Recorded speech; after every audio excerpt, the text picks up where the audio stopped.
Alright, so today I am reviewing a 2011 Mazda 3 Takyua.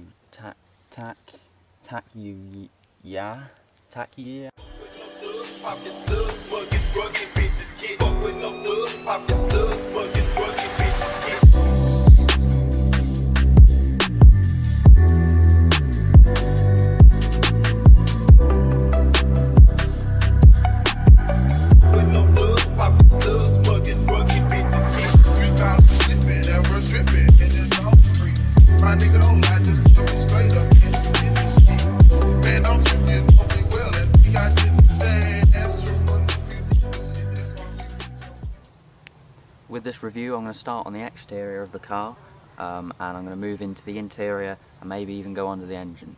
Under the bonnet. This 2011 model is equipped with a 1.6 petrol engine, which at new produced 167 horsepower.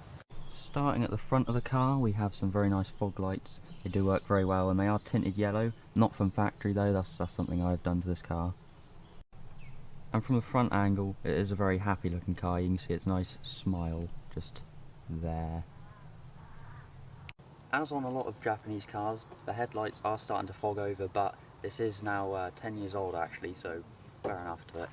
Staying at the front of the car, we have this very nice design feature down here, very nice crease down the middle of the bonnet, as well as these creases up here and also on the other side to really give an aerodynamic feel at the front of the car.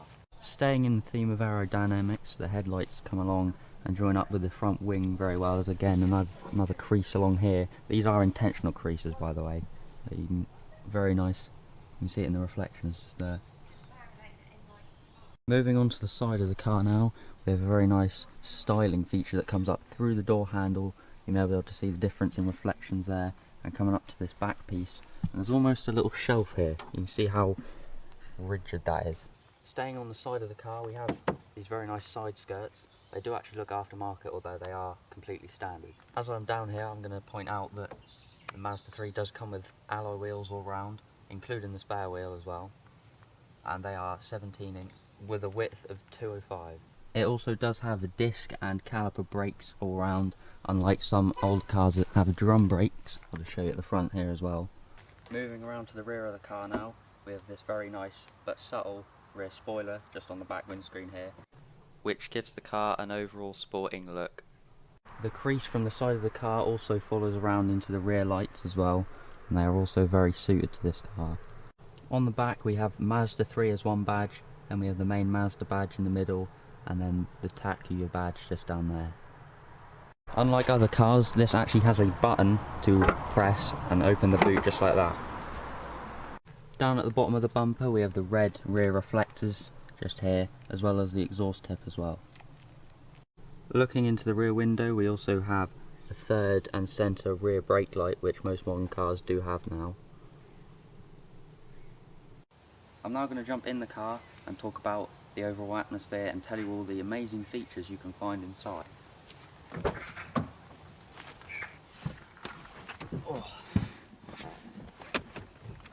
So as soon as you're in the car, the first thing you see is obviously the steering wheel. It does have a lot of features on here, including the volume up and down button for when either you've got your phone connected, or it's also useful for the radio. Down here we have cruise control on and off, and also mode, so when you're selecting things on the little dual screens up there, it's obviously it's not touch screen, use the mode button here. Over the opposite side we also have like enter, up and down as well, side to side, back and info for when you're coding things in, and also down here we have more sets for the cruise control as well as the cancel button. On the driver's side door we obviously have window controls for the driver, passenger, and also the rear windows as well as the usual mirrors, out and in button, and if you want to adjust them that's just there as well. Also just down the side we have the light modes as well, where you can put your fog lights on and off. Turning the key will light up the screens over there as well as the dials, and there you go, lovely orange colour if my camera would focus. So yeah, we have the revs on the left. Don't worry about the warning lights, it's just because the engine isn't on. Over here we have the speed, and then just down the middle there we have the petrol gauge, which is It's actually quite a lot of petrol for the times we're in at the moment. And this car is also on 55,000 miles at time I'm recording. Up the top here, it shows you what sort of mode the blowers are on and the temperature. It also shows in the top right, just above my finger, if your phone is connected to the Bluetooth system, which mine is. And also over here we have the time, temperature, current fuel economy, and also the fuel range as well. In the center console area, we have obviously the blowers and the warning light, and all different radio things up here. We have FM1 and FM2, and then obviously you have your radio numbers here, 1, 2, 3, 4, 5, 6. To turn the radio on, it's just this button, and that is the volume as well. And if you want to tune in new channels, it's this big main silver button just here. Just down in the middle here, we have the speed of what you want your air to come out of the air blowers. And also here we have the temperature gauges for each side. So there's actually a blower there and there, which the passenger would get, and then the driver would get these two, and you can control them separately via these two different buttons. Also down here we have the mode, so if you want blowers on feet, face, windscreen. We also have the aircon button on the right there, and to clear the windscreen over there. And a nice feature of the Mazda 3 Takyua is it actually has heated seats. They go up to 5 different settings, so you can literally like set your bum on fire. And also this is a very nice touch as well. There's a 12-volt cigarette lighter just down there, so if you need to plug your phone in and charge it, you can either do it there, or we come back here and open the console up. Behind the 7000 masks, you can also charge it down there. There's also an aux cord as well, so if you want to play a tune, you just plug your phone into that. Talking about the center console, it also slides forward, so when you're driving you can rest your arm on there, or just slide it back so it's not in the way. Down here we have a cup holder as well, with no cups in apart from Mentos, which I'm going to have one now because my voice is dying. But anyway, closing that up, handbrake, this is one weird thing about this car, it's on the opposite side. Obviously I'm sitting here and it's sort of on the passenger side. But oh yeah, gear stick as well, but I'm guessing you know what that is. Although this isn't a sport model, it does have some very nice bucket seat inspired sort of shape around here. It does hold you very well when you're going around corners at high speed. Jumping into the back here, there is a lot of leg room, especially because these seats go forward as well.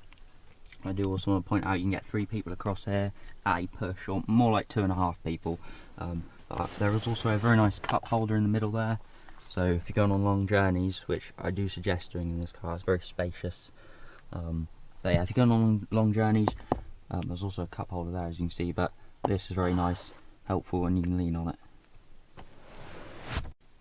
Also with the sort of matte black effect, there is also the silver just in front of the passenger, and also on the side of the door there, as well as the handle. As I'm in the car, I might as well start it and let you hear what it sounds like from the outside.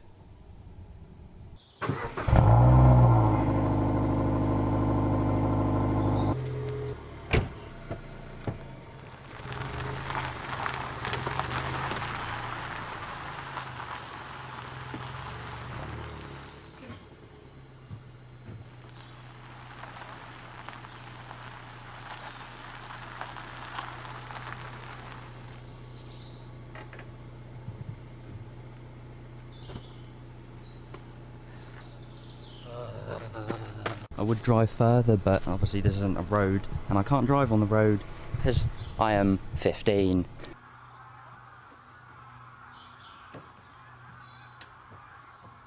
Where the hell is the catch? Oh, okay, I'm a mechanic.